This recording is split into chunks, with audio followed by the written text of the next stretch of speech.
yang datang sedikit demi sedikit dari jaringan-jaringan periferi dalam beberapa jam selama terdapat suatu periode di mana alanine dibawa oleh darah dari otot menuju hati, di mana alanine tersebut mengalami deaminasi dan diurat yang dihasilkan berubah menjadi glukosa darah melalui glukosa neogenesis. Jilid 2 halaman 237. Oke, pengubahan menjadi nukleotida dan produk-produk lainnya.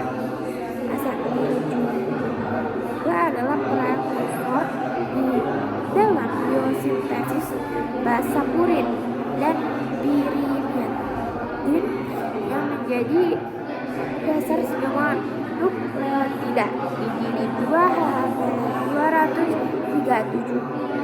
Untuk peptida mengikuti 5 jalur bagian asam lemak peptida.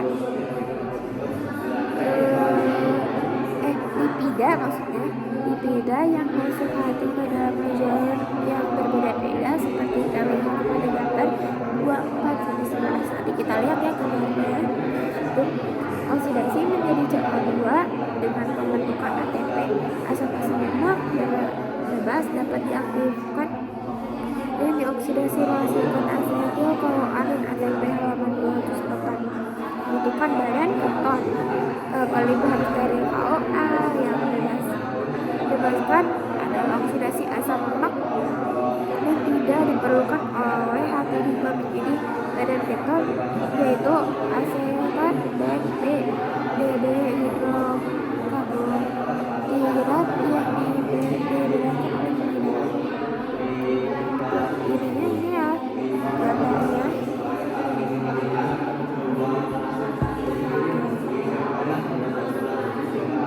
Menunjukkan metabolisme asam lemak di dalam hati.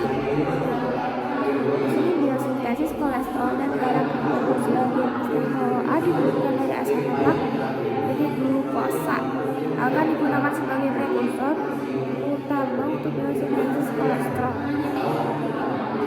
Yang selanjutnya akan merupakan prekursor garam kode yang penting bagi pencernaan dan penghilangan lemak jilid 2 halaman 307. Asam lemak juga digunakan sebagai prekursor sintesis lipoprotein plasma yang mengangkut lipida ke jaringan adiposa atau jaringan lemak untuk disimpan sebagai senyawa trigliserol. Pembentukan asam lemak bebas plasma. Asam lemak bebas menjadi terikat pada serum albumin dan diangkut melalui darah menuju jantung dan masuk ke kerangka yang diserap dan oksidasi asam lemak bebas ini berbagai bahan bakar utama.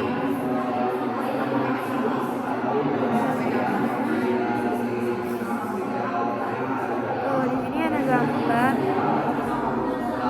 kerjasama metabolik di antara otot kerangka dan hati.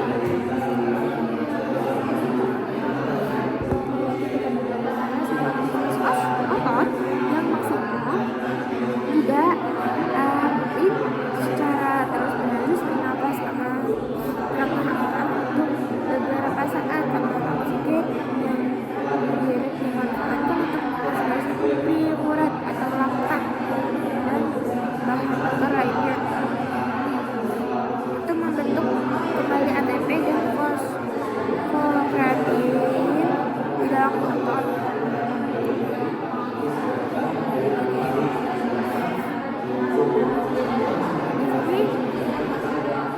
Otot jantung harus bekerja secara tetap dan berirama. Otot jantung juga mengandung filamen miosin dan filamen aktin, tetapi berbeda dengan otot kerangka. Dalam hal otot jantung aktif secara terus-menerus dalam satu keteraturan irama konsentrasi dan relasi. Meskipun jantung kadang-kadang harus bekerja lebih keras dan lebih cepat daripada biasanya. Contohnya, bila kebutuhan tubuh terhadap oksigen meningkat atau bila jantung dirangsang oleh adrenalin dibuat.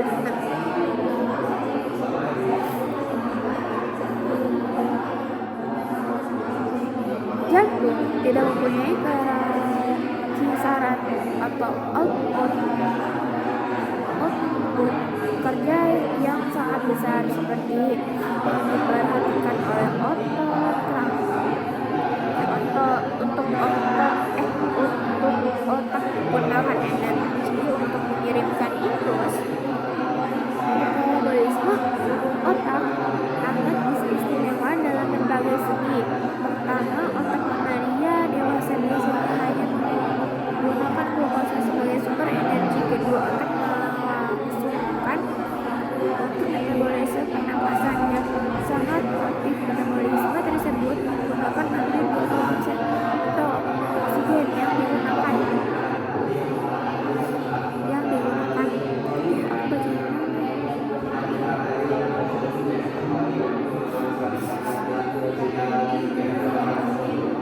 Yang sangat aktif metabolisme menggunakan hampir 20% atau oksigen yang digunakan oleh orang dewasa dalam keadaan beristirahat. Selain itu, menggunakan oksigen oleh otak hampir tetap kecepatannya dan tidak berubah secara nyata selama berpikir aktif atau tidur. Maksudnya ada gambar bagian sirkuit sistem tempat sistem kardiovaskular.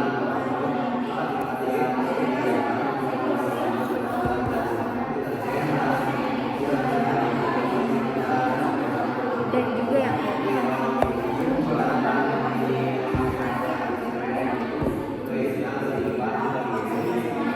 sini ada gambar neuron dan potensial aksi.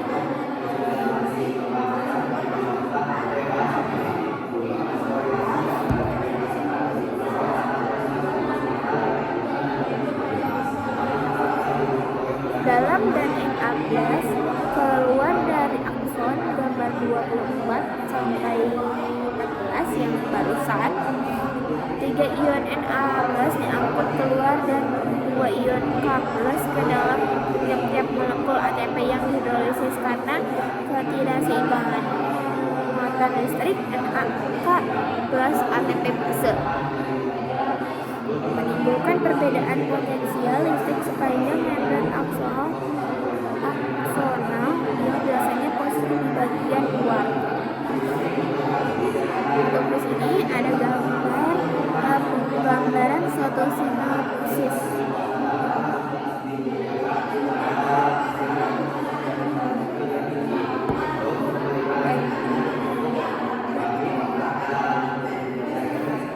Contohnya ini.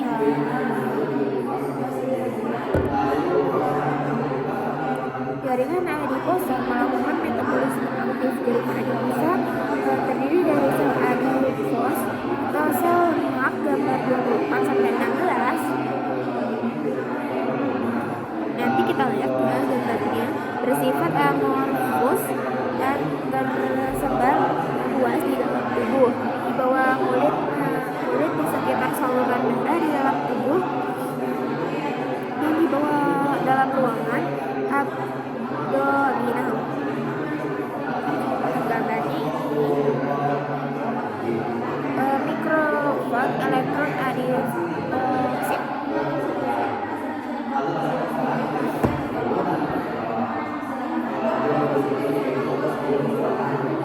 Oke, di sini seperti sel lainnya di dalam tubuh sel-sel lemak melangsung metabolisme glikolitik yang aktif. Sel-sel lemak menggunakan siklus asam oksidat untuk mengoksidasi purifurat dan asam-asam lemak dan juga melakukan fosforilasi oksidatif selama karbohidrat yang masuk ke dalam tubuh.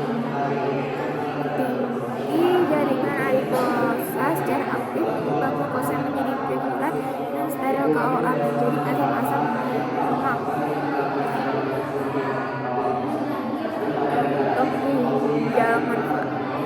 Memanfaatkan ATP untuk melakukan kerja osmotik.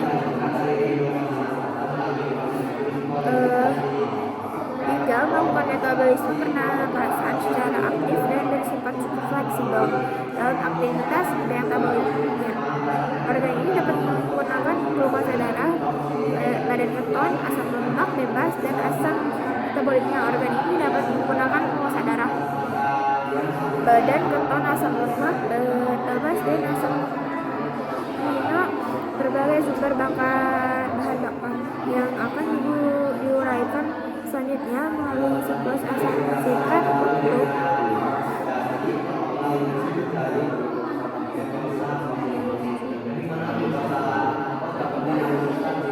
ini ada gambar lemak, letak lemak coklat.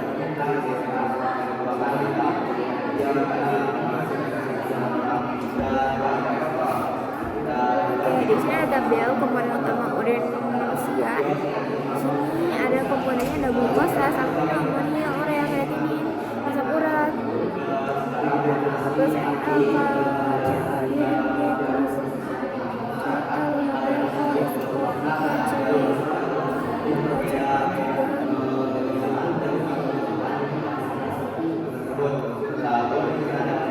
ini menghasilkan asam melalui proses oksidatif. Berbagai yang besar energi digunakan untuk melaksanakan pembentukan urin yang terjadi pada proses dua tahap.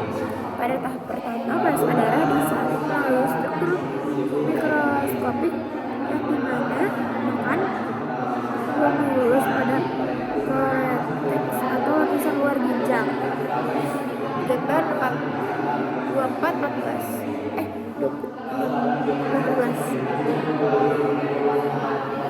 daftarnya niat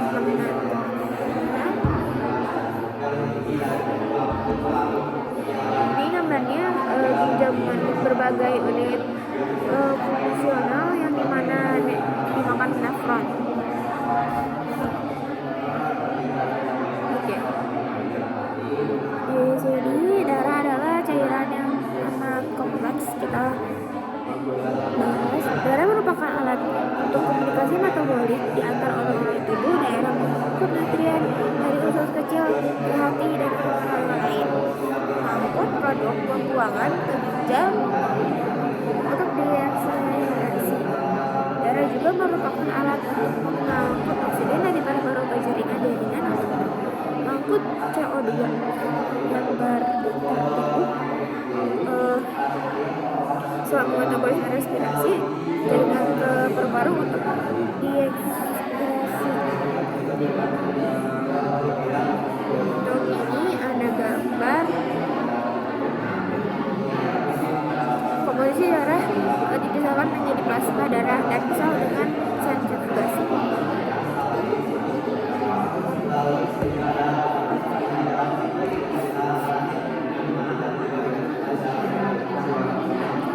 Tabel bagian-bagian protein plasma. Yang pertama, susah ya dibilang ini. Ada protein, albumin sari, globulin, globulin A, globulin A2, globulin, fibrinogen, thrombin. Juga ada konsentrasi organik protein atau plasma darah. Juga ada tabel jumlah relatif oksigen yang dikonsumsi oleh organ utama laki-laki dewasa, kerangka, alat perut, jantung, ginjal, otak, kulit, dan lain-lain.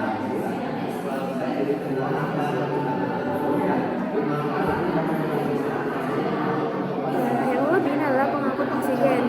Hemoglobin mengandung dua rantai A dan dua rantai B serta 40 RNA yang masing-masing berkaitan dengan rantai peptida. Bulir 1 halaman 26 sampai 29. Masing-masing bungkus RNA dapat mengikut oksigen secara dapat dilirik ras jumlah besar hemoglobin yang terdapat di dalam sel darah merah. Sel ini adalah mamalia hidrogenesis.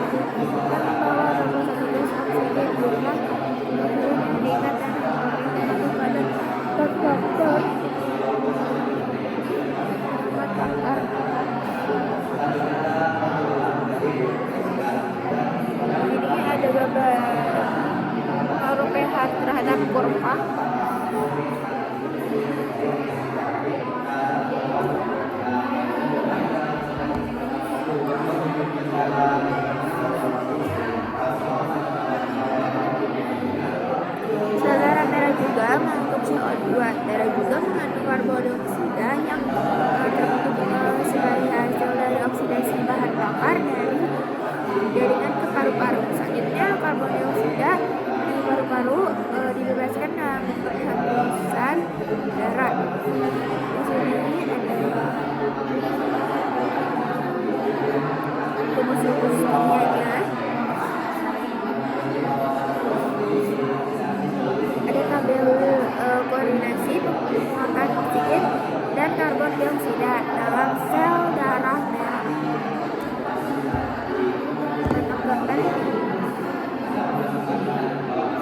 Diagnosis pengobatan diabetes mellitus tergantung pada pengukuran biokimiawi. Pengukuran biokimia komponen spesifik darah dan sini merupakan indikator penting dalam metabolik dan dipakai di dalam diagnosis penyakit dan pengobatan. Sebuah contoh adalah diabetes mellitus yang menyebabkan abnormalitas nyata metabolisme. Diabetes mellitus menempati urutan ketiga sebagai penyebab abnormalitas pada metabolisme.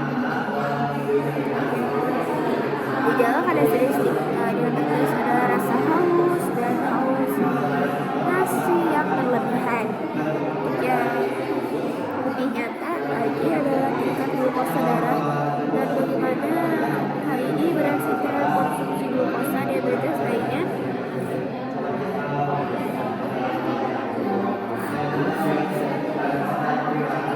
dan ini ada gambar alveoli atau kantung udara. Ada A dan C. Untuk bagian A ini luarnya, nanti boleh di zoom ya teman-teman.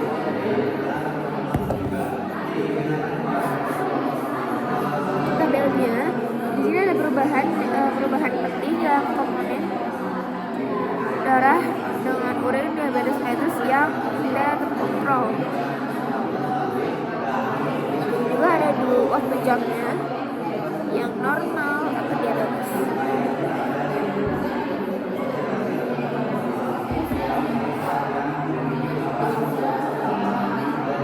Kata stimulan pada penderita diabetes. Tanda-tanda lainnya perubahan metabolisme dalam diabetes adalah oksidasi asam lemak dan dalam hati secara berlebihan tidak sempurna sehingga badan keton asam lemak dan dehidrogenat diproduksi secara berlebihan dan tidak dapat dipakai oleh jaringan periferi secara cepat. Mereka dibuat oleh hati.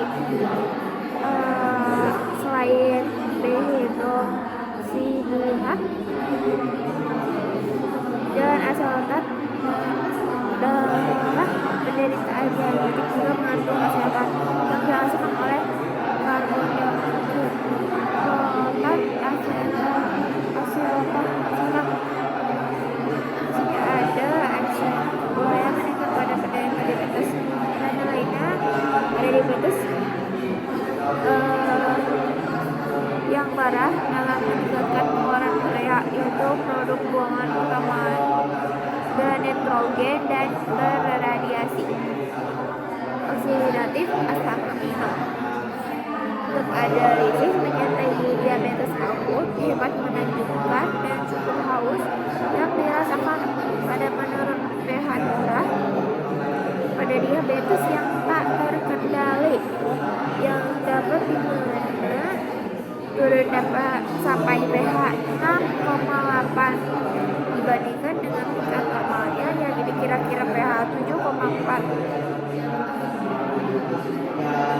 Bertambahan persamaan nampak kecil dalam nilai absolut.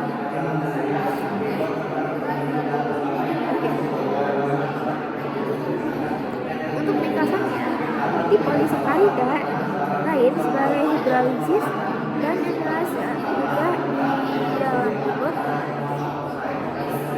Pencernaan polisakarida dan disakarida disempurnakan di dalam usus halus oleh amilase pankreas dan laktase, sukrase dan maltase di dalam sel-sel epitel usus.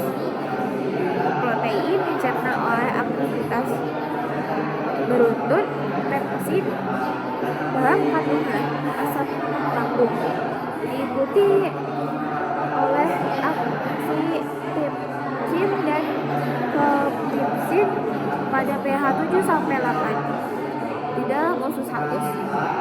Peptida pendek dilalui hidrolisis menjadi asam amino oleh karboksipeptidase dan aminopeptidase. Trigliserol dicerna oleh lipase pankreas menjadi 2 monogliserol dan asam lemak bebas yang terreduksi oleh bantuan darah penuh dan lalu diabsorpsi enzim tripsin